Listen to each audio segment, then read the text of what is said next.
No, comp scene isn't dead, but it is going to go through some personnel changes. Welcome back, Zerkov. I was working on this script on and off for a few days and wasn't exactly sure what direction I wanted to take it in. That is until I had a few sips of the old corn mash moonshine, and let's just say the script practically wrote itself. So if you're interested in hearing how I really feel, stick around to the end. I will apologize to no one. In the words of Patrick Henry, different men often see the same subject in different lights. Entertaining as I do, opinions of a character very opposite to theirs, I shall speak forth my sentiments freely and without reserve. But let me start off by saying, I'm not here to hate on anyone that enjoys Call of Duty. I'm also not here to try and convince anyone of my point of view. I've been watching this debate for like 4 months now, and as far as I can tell, the division that exists between the two sides of this argument seem to be irreconcilable. So why the video? Well, I'm genuinely fascinated by this schism within the squad community, and it's because I have a dog in this fight. The two sides of this thing are clearly impassioned, and while substance should always triumph over vitriol, some potshots are just too juicy to resist. I'm an asshole by nature, and I don't see a point to putting your opinion out in the internet if you're just going to self-censor. In the run-up to the ICO release, there were two factions waging constant war with each other.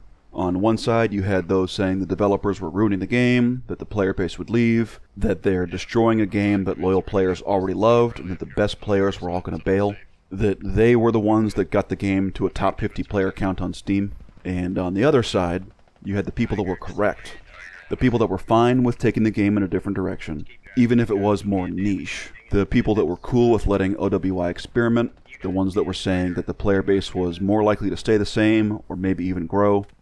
Ultimately, that Squad was going to be a better game after the infantry overhaul. There were some very adamant people that hated the ICO during the playtesting phase, and they were vocal, but it wasn't until after the release that some people really decided to pull out the megaphones. The most aggrieved party in this scenario is the comp players, the competitive teams and clans playing in sponsored tournaments. Not all the people that dislike the ICO changes are comp players, but I think it's fair to say that they were definitely the loudest and the most organized.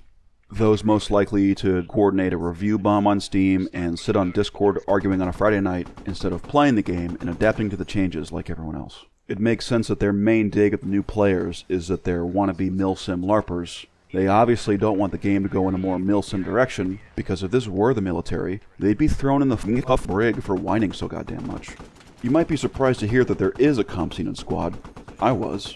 I'm still not super familiar with the actual landscape of the comp scene, because every time I bothered to watch commentary or analysis of a round, I was bored to tears. And I think that's part of the problem.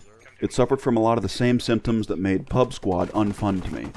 Quick, anticlimactic firefights that were over before they started, engagements that felt like they were on rails, QE spamming, rooftop jumping, Irish jig dancing fest. It seemed like Counter-Strike, except if Dust was a 4-kilometer wide map.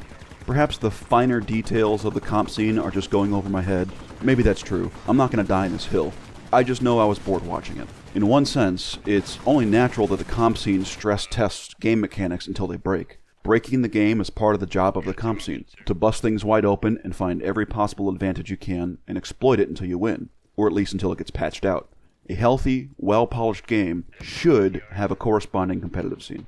But this can't be the only factor that informs game design decisions. It leads to the game growing stale and exclusive. Dota 2 is a good example of this, in that every year after the huge tournaments, the devs rip the game out of the hands of the pros, put it in a meat grinder, and hand it back to them and say, have at it. From where I'm standing, it looks to me like we've had 3+ years of Squad going in a direction of high individual skill-based battle royale type shooter. The rushing of the same in-meta map locations, the Spider-Man jumping between rooftops.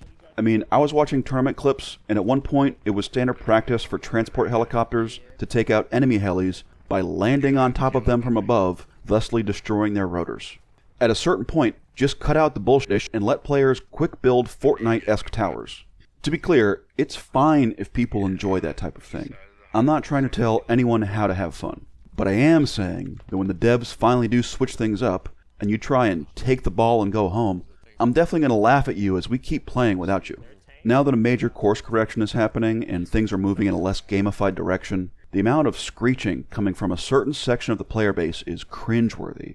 If you play once and can't stand it and uninstall, well, that doesn't sound very competitive to me. Others are still not playing the game and instead are just sitting on Discord, downvoting all the positive feedback and upvoting all the negative feedback.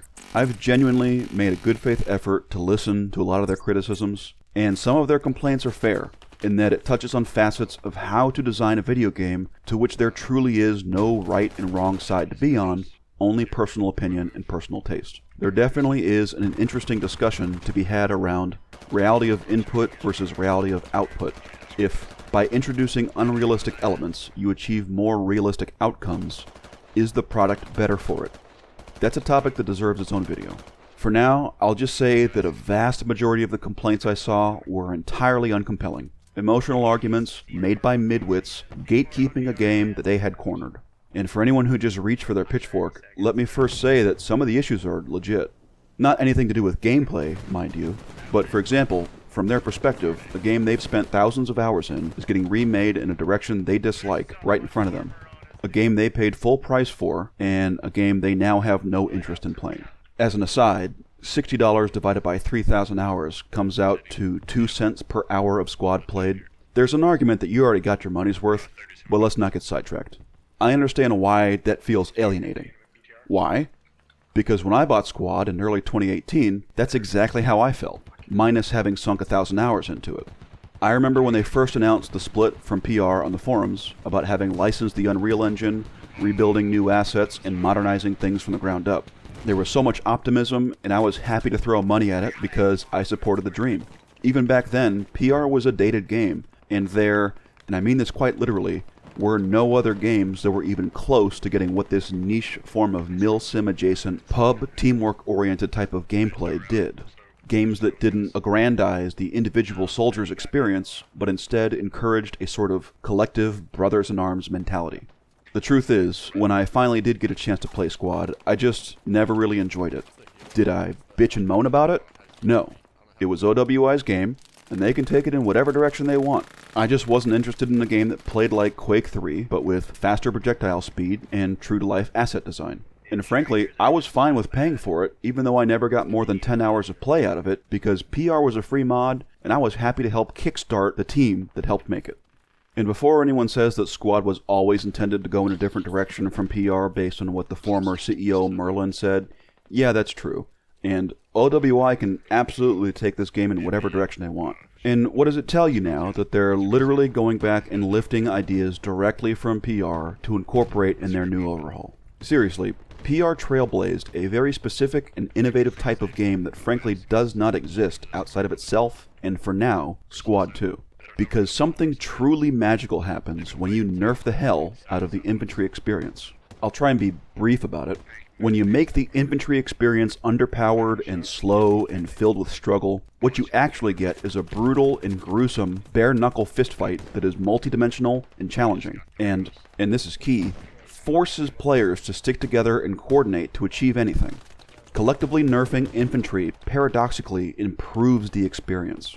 And because you're nerfing all infantry, it's zero-sum. This whole shoot at bushes meme is so dishonest. People will find a way to kill each other. It'll just happen. By weakening the individual player, you strengthen teamwork. What you get is Type 2 fun. You get something that better approximates how terrible human bodies are as a vessel for waging war. From Hannibal marching foot soldiers across the Alps, to the trench warfare of the First World War, to the jungles of Southeast Asia, where, even with modern weapons, something like 10,000 rounds of ammunition were expended for each confirmed kill. Most soldiers die from malnutrition, exposure, and disease, not from headshots. And it seems to me like a lot of people are just tired of being sold this gameplay that looks like a Hollywood action film. I want to be challenged when I play infantry. I don't want to feel like a SEAL Team 6 operator. There already exist 100 games like that, and they do it better than Squad. I want flags to be so far apart that it's virtually impossible for infantry to get there on foot without coordinating support. I want blurred scopes on every shot to increase the amount of time it takes to get accurate follow-up shots. If you're holding the shift key and sprinting around and then pull the trigger on a loaded firearm, I want you to accidentally shoot yourself in the foot. I want small arms to wound enemy infantry instead of kill them. Hell, the entire design philosophy behind the 5.56 NATO round was to make a small projectile that doesn't kill, but instead wounds, thusly taking 2 soldiers out of the battle instead of 1, as now their buddies have to carry the dude out of the fight. I want to keep the G3 sway high. Instead of making the G3 more stable, balance it by making other weapons less stable. Players will adapt, I guarantee it. I don't want crisp gun handling, I don't want a fast run speed, I don't want clear sight pictures or manageable recoil on full auto. I want scrappy, slow-paced dogfights that lead to battle lines and stalemates and ammo shortages that ultimately only have a breakthrough when a tank rolls through or when a 500-pound bomb gets dropped. But I also want a low-commitment experience that doesn't mean I have to spend my weekends LARPing basic training with a clan of nerds in Arma. I got a job, dude. YouTube ain't paying my bills. And from where I'm sitting, the early playtests of the ICO were brilliant. Yes, they were rough around the edges, but they've gradually been walking back the weapon handling to make it more palatable for the masses. And when you water it down so that Timmy can still play, well, it starts to lose that magic. As far as I'm concerned, the ICO playtests were the most successful autism convention the gaming industry has ever seen. And what resulted from it was truly innovative. It was already filled with compromises and half measures. Over the course of the 8 playtests, every time I read the patch notes, it was with the attitude of, what are they going to walk back this time? The modern FPS gamer is so spoiled by AAA title convention that they're unable to think outside the box. In the playtests, people adapted to the change from week to week to the point to where no one was really sure whether or not they were stealth tweaking weapon handling or if the player base was just learning and adapting to the changes. All the pompous nerds whining on Discord are just copy and pasting the same tired arguments. My cheek weld, my parallax, my noodle arms. It's either too realistic or it's not realistic enough. My advice to them is that you spend an afternoon rubbing your 2 brain cells together and try and form your own opinion. Who knows, if enough of you get together and do that, you might actually generate enough static electricity that you accidentally backdoor your way into a coherent thought. But nothing makes me roll my eyes as hard as those saying that they get migraine headaches from the suppression blur. To me, it reeks of the same dishonesty as when a new shady hire at work calls out because they feel sick. In this analogy, OWI is like an HR manager who isn't exactly in a position to call bullshit, even though they might want to. Maybe it's true that a small percentage of players really do get headaches, but give me a break. It's not like staring at a damn computer screen 2 feet away from your face for 5 hours is good for your eyes or your brain in the first place. I'm just tired of compromising. Squad 2, if left alone, will age like a fine wine, but not if it gets watered down. OWI just lowered the lateral sway of all rifles by 10% and buffed marksman rifles in close quarters. I'm not thrilled by it, but if it'll stop the brigading and bitching and moaning, then as far as I'm concerned, you can consider it an olive branch. If I had my way, I'd yoink the marksman rifle right out of Timmy's hands and throw it in the lake and tell him to get in formation. But I'm a reasonable person. Let's call it a compromise. All I really know is that the comp scene isn't going to die. We're not even 2 weeks into the ICO release, and I'm seeing some amazing games. Just last night, I had a killer round where the enemies had an ace armor crew, and they whooped our armor right out of the gate and wreaked havoc on our entire team for the entire round. But we still won the game because our infantry squads played lights out, coordinated really well, and our commander was banging out 5-star fobs. I thought armor was too OP and was supposed to run the table every game. My point is, the balance of things are still very much in flux, and it's only been a week. All you nerds trying to hold OWI hostage by kicking and screaming the loudest only wind up looking like petulant children to the rest of us with a brain and an open mind. Alright, that's enough for now. Thanks for watching. Now get out of here.